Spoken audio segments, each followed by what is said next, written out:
Hello, everyone. We're back with Iser Flaum about his terrific book, Under My Bubbe's Wings, and it's available on Amazon. And I'm sure by now it is tempting for you to go out and really get that story and read it for yourself.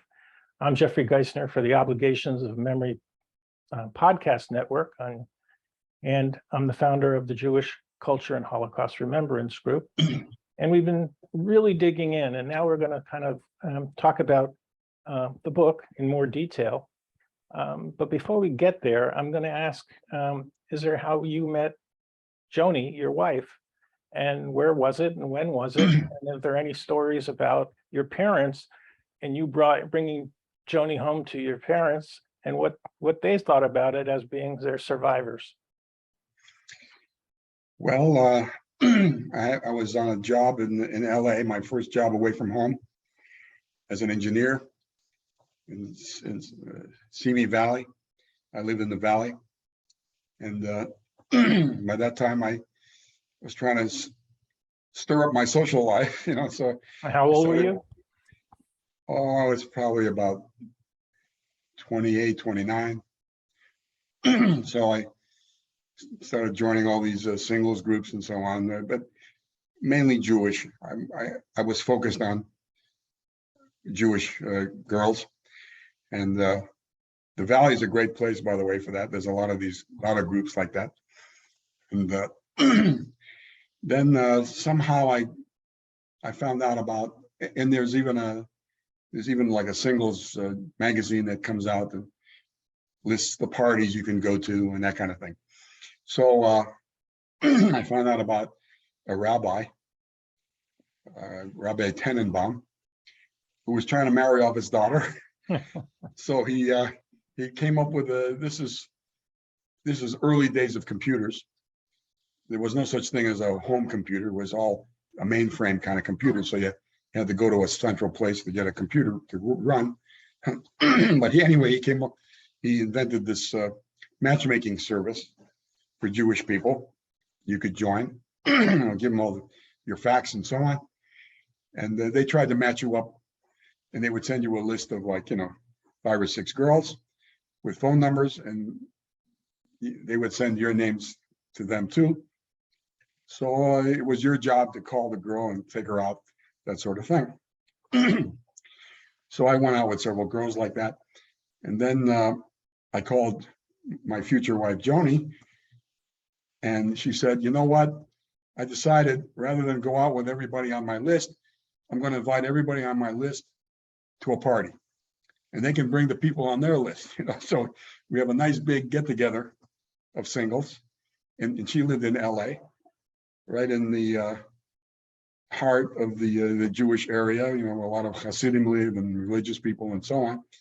So she's not herself that religious, but she was in that area. So I went to a party and went up to her apartment, and it was fun, and there was a lot of people. I was schmoozing and talking, and it turns out I didn't really talk with her very much because she was like the hostess, so she was busy running the party. So I didn't talk with her too much. And then it was time for me to go, so I started going down the steps. And she came running out the door and said, we didn't get a chance to talk too much, but if you want to go out with me, I'll go with you. So the rest is history. How long did you date? How long did you date? Not that long, a few months. And I felt very early on she's the one for me. Her parents of a similar kind of background, New York Jews. Her mother actually had come from Russia when she was a little girl, and actually had to run away from the Cossacks shooting at her, kind of thing, with her brother. Uh-huh. And so they had their own little Holocaust that they had to go through. And what did they say about you when you came to visit them? Oh, they liked me. And what about your parents? Your parents to her? My parent. Then I brought my parents over, and they met together, and they all got along together. They're peas in a pod. People that totally jive together. They were very happy. Her parents were happy with me. My parents were happy with her. It was a marriage made in heaven. That's great. So, Fabulous. so the same rabbi that made this shidduch, he married us. So Okay, and so how long have you been married? again, I'm not sure. I would say I think 45 years, 46 years, something. 46, I think. Mazel 46 tov. years. Mazel tov. Terrific. So you and what did Joni do? Does she have a career? She was a teacher, and she was ready to get out of it. And when she saw that I was making enough money for that we could live on it and so on, she asked me, "Is it okay if I retire?" And I said, "That's okay. I can take care of you." Okay. So she retired very early in our marriage. Okay. So how many children you had? How many children? I got 3 kids. Okay. How old are Two, they? 2 boys and a girl. The boys are in their early 40s. The girl, late 30s. The Grandchildren? boys are still bachelors. I'm Wow. gonna have to hook them up with a Jewish computer. And then the girl has two kids.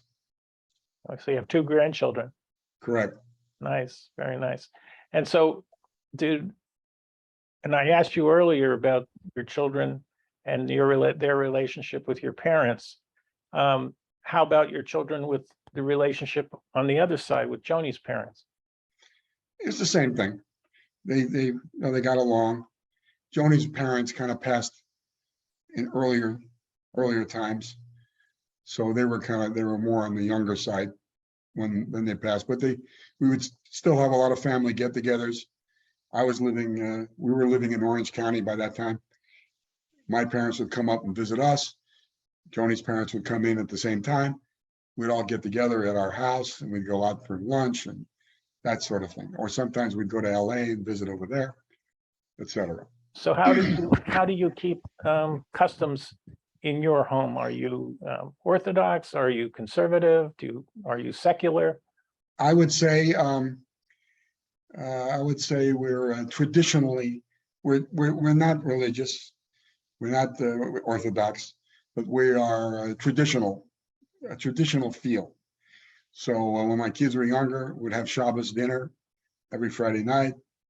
I got all my kids bar mitzvah at the local synagogue. When they were younger, we would go to the synagogue very often on Saturday or Friday night. And so it's let's say it's a traditional, emotional Jewishness, but not strict. Right. Now, one of my sons, it turns out, he kind of became more strict in his earlier years. In fact, he asked us that he wanted to go to day school, Hebrew day school. So we sent him, and eventually he went to yeshiva in LA, stayed with a family that lived there. We bring him home every weekend. And so he's very religious, and he still is till this day, but he's tolerant of us. He knows that we don't follow it strictly. And when he's home, we do Shabbos, Kiddush Friday nights, and he doesn't go out, he doesn't drive or anything like that. So So is your daughter's husband has no, any he's connection not. to No, he's not Jewish. Okay. And that kind of bothered me a little bit in the beginning, but he's a wonderful guy, and he's very tolerant of my daughter bringing up her kids Jewish. And we just had my grandson's bar mitzvah. He was in the shul, and the rabbi even brought him up Very nice. to do blessings and so on. So it's a wonderful thing. And technically my grandkids are Jewish anyway, so it's fine. Yep, I think that's fabulous. So let me take you to your book, and we've laid out a lot of the stories that are in your book, but I want to talk about the process of writing your book. Obviously, people can find your book on Amazon. It's under my Bubbe's wing. It's a terrific read, and I recommend anybody who's interested in Holocaust memoirs to learn from you. It is a chock full of historical subject. It's also a lot of pluck, as you indicated, and luck of survival. Your mom didn't really speak, nor did mine. My mom never spoke about her Holocaust experiences. Your Yeah. father spoke a lot. Right. So let's talk about your writing of the book. So I'm going to take you all the way to the end of the book, and then I'm going to take you all the way to the beginning. So the end is you finished. How long did it take you to write your book? I'd say about a year, including a preparation and everything involved. And of course, it wasn't a full-time job. I was at my leisure working on it.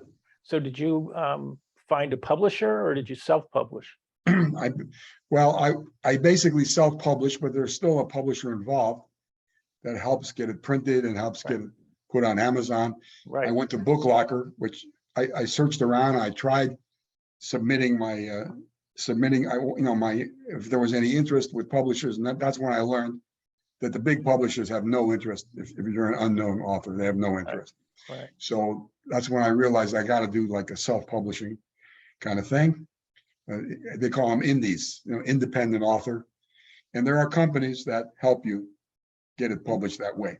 And one of them is Book Locker. Okay, that's who I found. Right. And the price was better than others, and also I found them to be wonderful and very helpful, and they made the whole process very easy. And so how did you spent a year? You spent a year on this project. Right. How did it feel when you saw your book come in a box? It's an amazing feeling.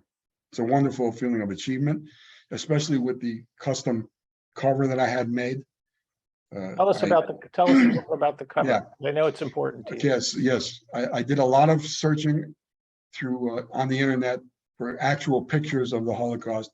There are a lot of photos, black and white photos of actual camps and people working and people being hung and all kinds of things you can find. The problem is to use the picture, you got to get permission. Sometimes you got to pay money. It was kind of a hassle. So, and none of them exactly had the picture that I had in mind, the way my dad described. There were a few pictures that were kind of close, with digging the trenches and that kind of thing. That's the picture I wanted. I wanted kind of like an epic looking image, like you'd see on the poster of a movie, because it was that kind of a scene. And because my dad said this trench that he was working on in the beginning, it went for miles. Is this the trench between Poland and Russia that you're talking about? Or between the Germans. It was all in Poland, but it was at the truce line between the Germans and the Russians, because in the beginning they both came in. Right. So, and they didn't trust each other. So the Germans wanted to have an anti-tank trench that a tank can't go over. And it went for miles. And so my dad was one of the grunt workers, and I knew the vision I had in my mind. So I decided I'm going to hire an artist and describe what I want and show pictures close to what I want. And I'm going to get it made exactly the way I want it. So that's what I did. And I found these sites online where you get freelance people, where you can hire them. So I found this lady artist all the way in Malaysia, who had some example pictures that she did, and it looked very good, and she spoke English, so I could speak with her and I could communicate with her. And I said, this is what I'm looking for. This is the look I'm going for. And I want a Nazi in the foreground, so you immediately see the historical setting immediately. And I want a capo standing not too far away, so you see that aspect of it. And then I want all the grunt workers doing their job, and throw in a few background things.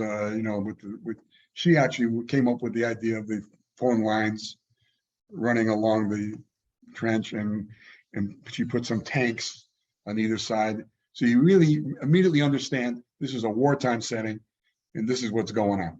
So those of you who are listening, we're going to talk about a lot of how-tos, and we have a lot of people in the audience are just like Iser, who are interested in publishing their family memoirs. And so the tips of self-publishing, and one of the things that you probably used was a site called Upwork.com. Right. That's what I used. And Upwork is a terrific portal of creative individuals from all over the world. Upwork.com. So anybody who's interested can go there. Correct. So you saw your books come in a box. It was exhilarating for you to see that. Right. And, what were some of the thoughts that you had when were you crying because it was so emotional that you finally was able to tell your story? It's there tangibly in a book. So how did you feel about that? I'm not the crying type in general. I almost cried before when we were talking about my Bubbe, but my dad's a Bubbe. But anyway, I'm not the crying type, but I was definitely very gratified and proud to see the picture. And the most important thing is I felt like my parents would be proud. My parents would be very gratified that I remembered them, and I remembered this obligation, which I never really promised them, and they never really asked me, but it was unspoken. It was like an unspoken obligation, and I couldn't let it just vanish. So it was the first thing I did really after I retired, and I followed through. Have your children read your book? Oh yeah. And what were their thoughts? What were they thinking? I think, well, they didn't really talk too much about it. No, my daughter helped a lot.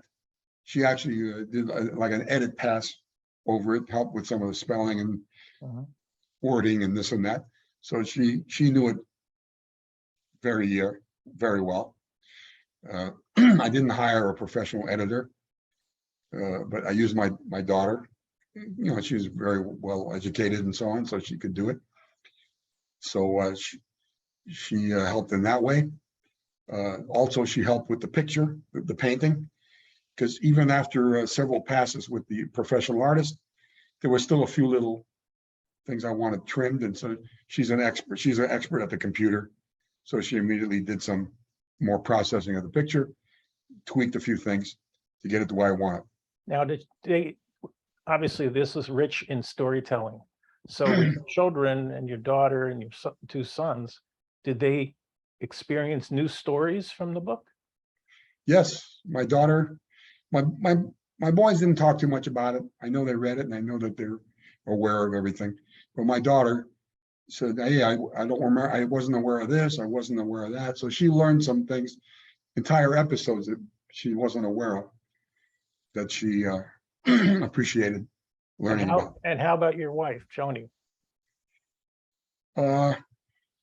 She didn't really talk too much about it either. She read it and was, gracious about it, but she didn't really say too much. In fact, the main thing she said is she's very sensitive to reading things that are emotionally stressful. So it was difficult for her to read about it. So obviously she had to give up a year's worth of family time. No, I was at home.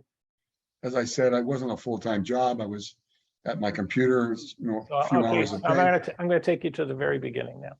Okay. So you decide. I'd like to understand what was the light switch that went on, and what was the determination that you were going to finally decide to put this down. I mean, what was the impetus? Obviously, you've indicated a couple of times through our interviews that you were retired. You started to think about that vision that your father was talking about that he would survive and he would come to America, and there would be a guy with an uncle with $50 in his hand.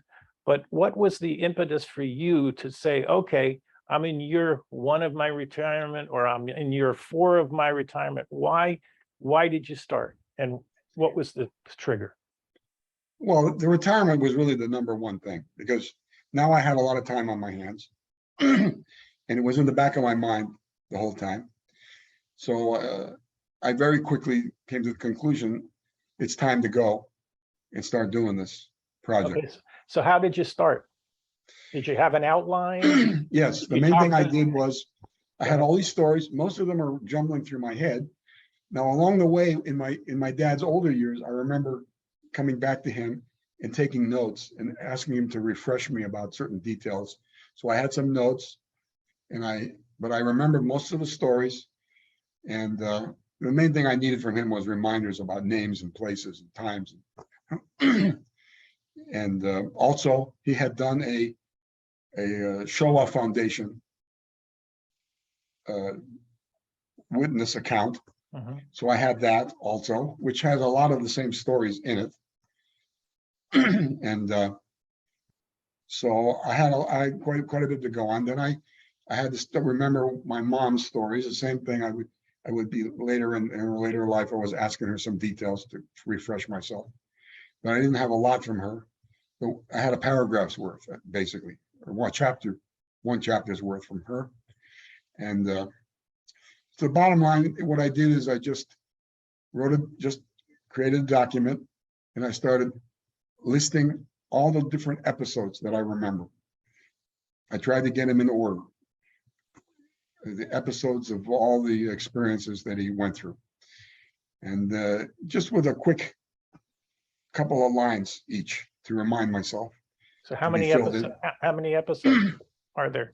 Oh, I don't know. I'm not sure. I would guess 20 or 30, So the 30 book is how many pages 140 something pages. and how many chapters? This also I don't remember. I'd have to look it up. Okay. Anyway, I'm not good with remembering the minutia like that. My brain doesn't work that way. That's why I had to get into science, where I just had to know theories, I couldn't memorize equations. I'm not good at that. So anyway, so I started organizing the knowledge that I had. Then I'd be filling it in, like I'd go view the video of my dad talking to the Shoah Foundation and my mom talking to the Shoah Foundation. So From your there, mom, your mom did make a Shoah my Foundation. mom has a Shoah also. Nice. So that's, Ruth Flaum, which maiden name Shuftan. So I started just beefing up this sequence of events. And then I started deciding, how am I going to actually organize it? Because the book is actually not organized chronologically. I decided, first of all, the first thing I decided was the title. And it came to me about my dad's Bubbe's story. It was very emotional for him. And it was like a theme running through his whole experience. His Bubbe was constantly, every time his life was saved or something would go his way, he felt like his Bubbe was there to push luck in his direction. Mm-hmm. So I said, this is important. And it was very emotional for him. And so I decided that's going to be the title. And then I said, well, she's kind of like an angel. So I can say that she came and guarded him with her angelic wings, Uh-huh. So I kind of invented that. He didn't really say that, but I invented that aspect of it. She's an angel with wings, So, but she was definitely there taking care of him and watching over him. So that would be the theme. So I said, under my Bubbe's wings, he would be, And she would be guarding him. what about the research? Did you do research for the book? Yes, I did a lot of research. I looked up the camps. I looked up the things about typhoid fever. I looked up things about, I don't think I mentioned it before, but having lice. And the typhoid comes from lice, but and that comes from unsanitary conditions. And one of the things my dad said was that really bothered him was that he would have an itch under his shirt, and he would put his hand down his shirt to scratch his itch, and his hand would come out completely covered with lice. It was a disgusting thing that he had to have all the time. And so all those little. Did this research affect your sleeping? I mean, did it impact you in emotional factors? No, because I already knew all these stories. You know, I was already acclimated to the whole thing. So it's not like I suddenly had new knowledge or new things happening that were shaking me up. I was aware of all these things already. So it was just a matter of had to get down to business to get it organized. And so but I decided, in addition to the title, I decided, you know what, I'm going to tell this from my dad's point of view, as if he's telling the story. You know, kind of like what's the story with the big whale? Call Me Ishmael. Okay, yeah. Yeah, it has a big impact when you're hearing it from the person in the story. It's not some author telling you something.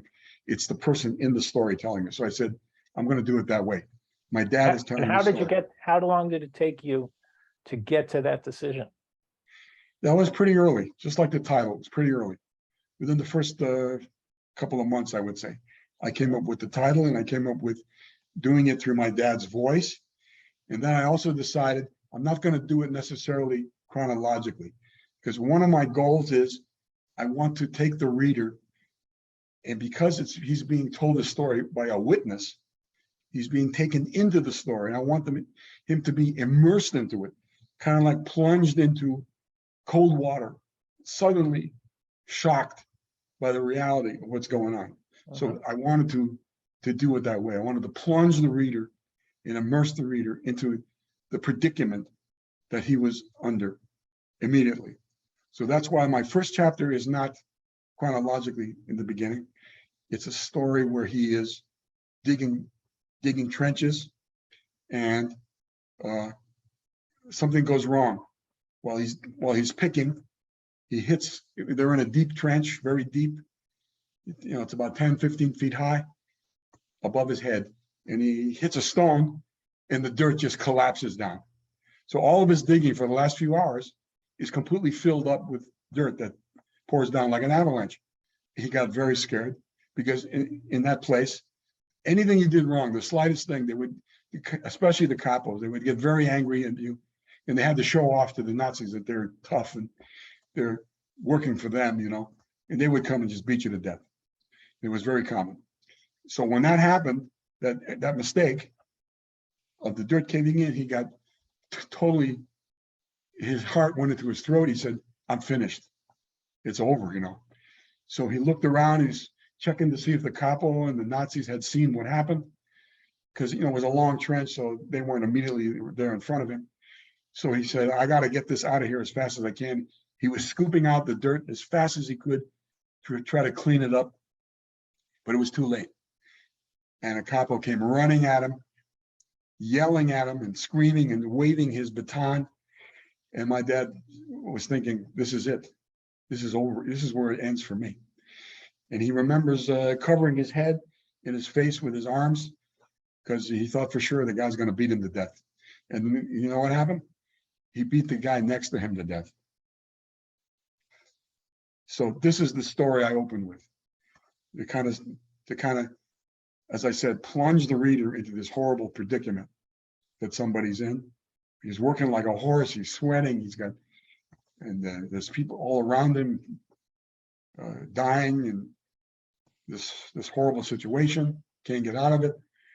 And and suddenly he's about to be killed, and the guy next to him. And at that moment is one of the many times that he felt like his Bubbe, as horrible as it was, protected him, but allowed the next guy to get the punishment.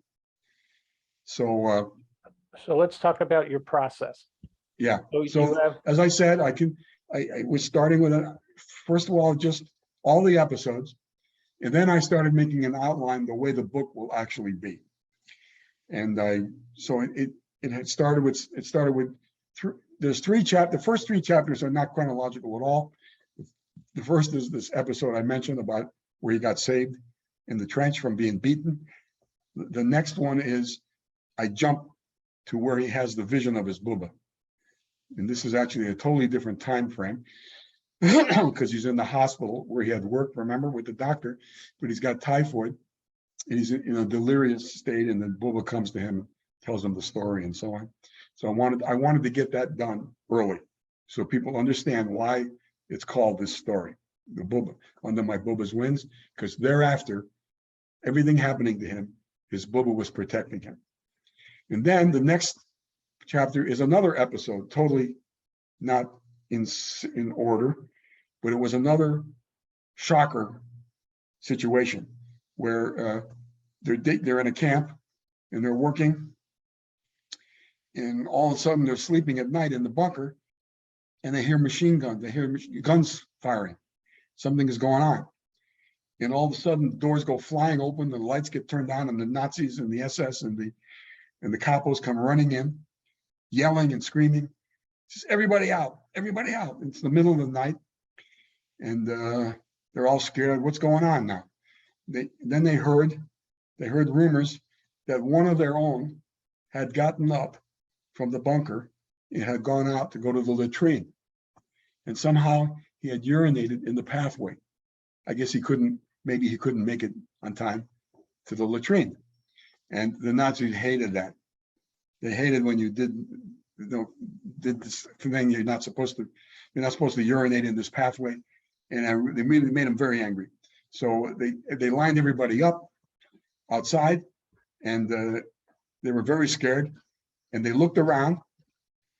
They could look around and they could see dead bodies around. These were guys from the nearby bunker that had been shot, and they really started to get scared. So my dad is everybody's shaking in their boots, and they're figuring this could be the end. This could be the end of us. What's going on here?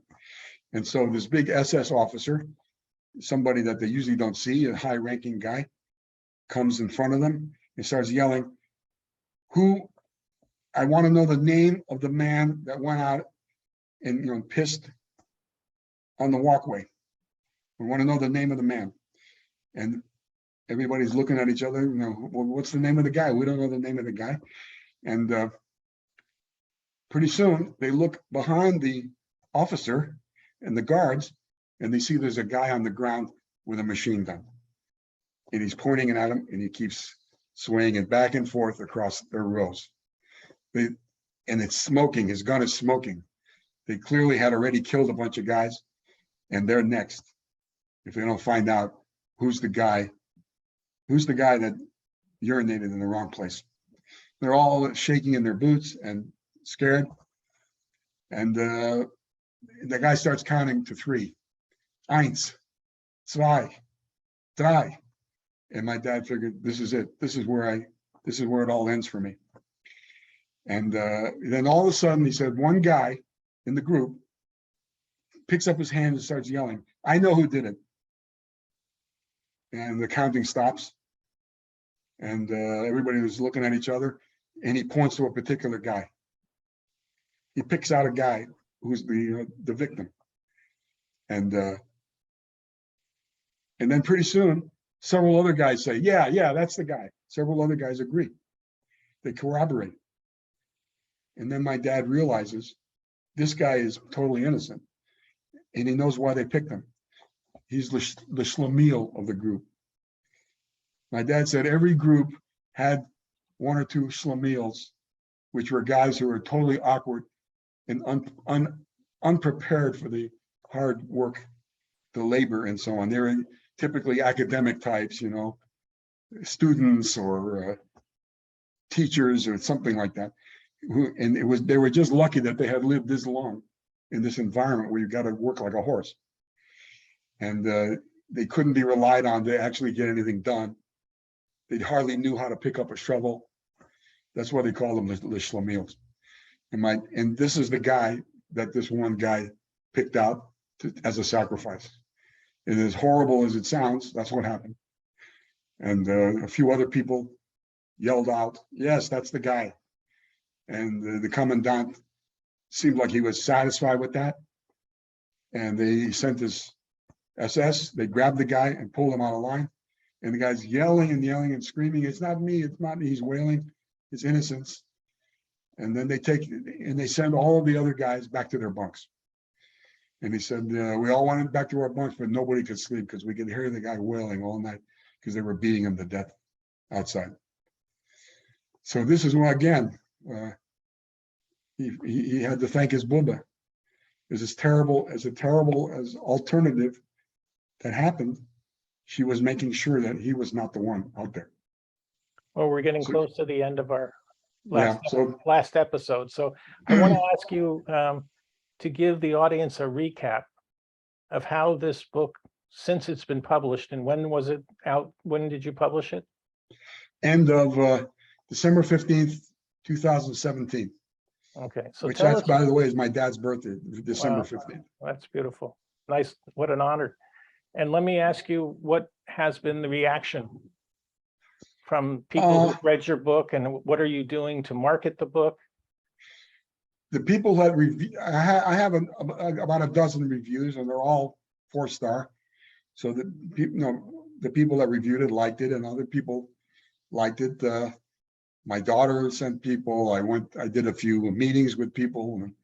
So it's very difficult to get your book read when you're an unknown author. So, and over the years, it has waned. The number of people reading it has waned.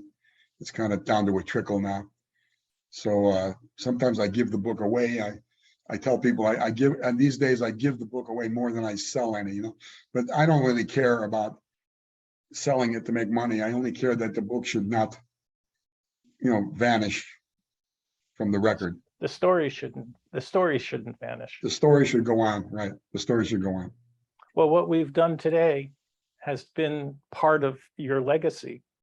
And I think I'm honored to be able to present your story, and your story will live on YouTube, and it'll live on these podcasts.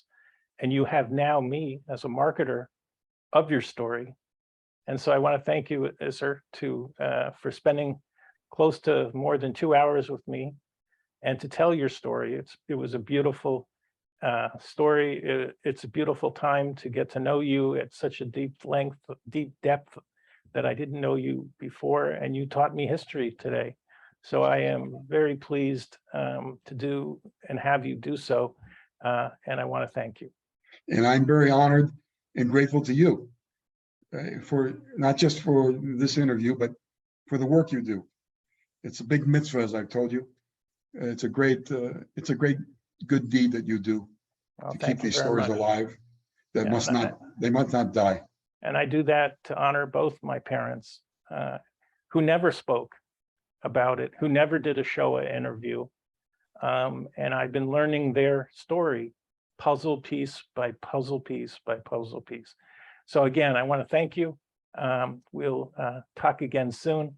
And thank you so much. You've been listening to the Obligation of Memory podcast with Iser Flaum. The book is Under My Bubbe's Wings, and it is a terrific read. I hope you help tell the story, because the story needs to be remembered.